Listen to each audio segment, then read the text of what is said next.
Halo sahabat, kita ketemu kembali di Tips Bahagia ala Uciolana. Saya berharap kabar Anda menyenangkan dan hari ini benar-benar menjadi milik Anda. Sahabat, mengaku salah, mungkinkah? Mengaku benar dan paling benar, itu yang biasa terjadi. Kalau ada yang berani mengaku salah, mengakui kesalahan sendiri, wah, ini baru orang spesial ini. Hanya orang-orang tertentu yang bisa dan mau mengakui kesalahan sendiri, sehingga kemudian tidak menyalahkan orang lain. Atau kalau toh menyalahkan orang lain, tidak 100%, tapi minimal ada keterlibatan dirinya ikut andil berbuat salah. Ya, butuh hati yang lapang dan kebesaran jiwa untuk bisa mengakui kesalahan sendiri. Karena setiap kita punya egoisme. Setiap kita cenderung mengaku dirinya benar, kemudian menimpakan kesalahan kepada orang lain. Dalam satu peristiwa atau dalam berbagai kesempatan, dari hal-hal yang kecil sampai hal-hal yang besar. Kadang-kadang kita kemudian lebih banyak melihat orang lain daripada kemudian berkaca dan melihat diri sendiri. Kita tidak sadar bahwa ketika kita menunjuk seseorang, satu jari mengarah ke orang lain dan 4 jari mengarah ke diri kita. Sebuah peristiwa yang terjadi ketika kita berinteraksi dengan orang lain yang memunculkan kesalahpahaman atau hal-hal yang bisa memunculkan pertentangan dan pertengkaran, tetap ada andil kesalahan diri kita pada peristiwa itu. Dan kadang kemudian kita membutakan mata, menutup mata seolah-olah bahwa kita benar dan orang lain yang salah. Nah, bagaimana kemudian kita bisa mengakui diri kita juga berbuat salah atau mengakui dengan jujur bahwa diri kita juga salah? Itu butuh kebesaran dan kelapangan hati yang luar biasa. Cobalah ketika menghadapi sesuatu atau menerima sesuatu yang tidak terduga, jangan kemudian kita bersikap reaktif, spontan bereaksi menyikapi apa yang terjadi itu. Cobalah pakai rumus SPP. Anda tahu SPP? Bukan sumbangan pembelajaran di sekolah dulu. SPP itu stop, pikirkan, dan putuskan.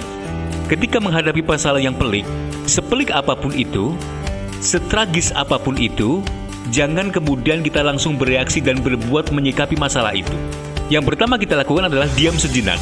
Jangan langsung bereaksi, kemudian pikirkan yang terjadi, siapa yang salah, siapa yang benar, seberapa kesalahan orang itu kepada kita, seberapa besar kesalahan kita juga ikut andil dalam peristiwa itu.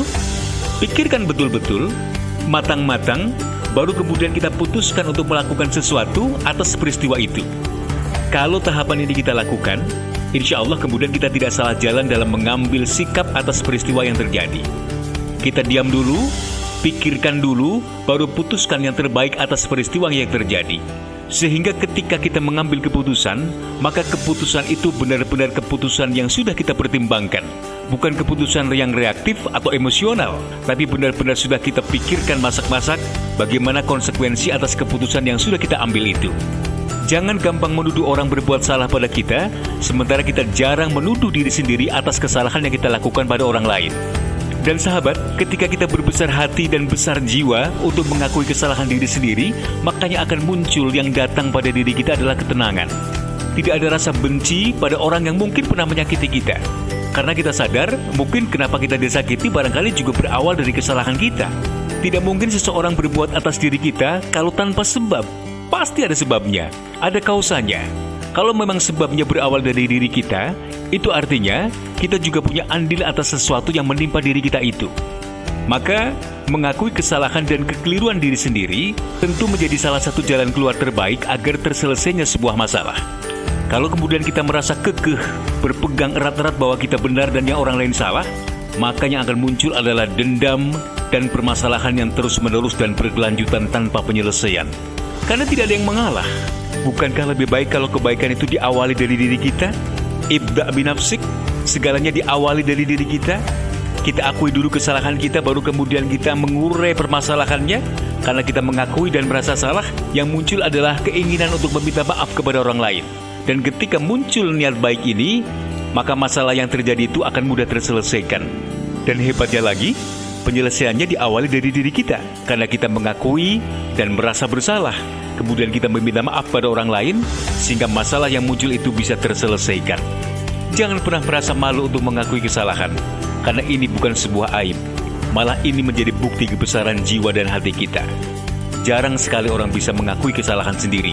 Yang banyak adalah melihat kesalahan orang lain. Maka awali hari ini dengan introspeksi, Mawas diri, jangan gampang menyalahkan orang lain, karena itu akan menjadi beban pikiran dan menjadi penghambat sebuah kebaikan. Semoga bermanfaat dan sukses untuk Anda.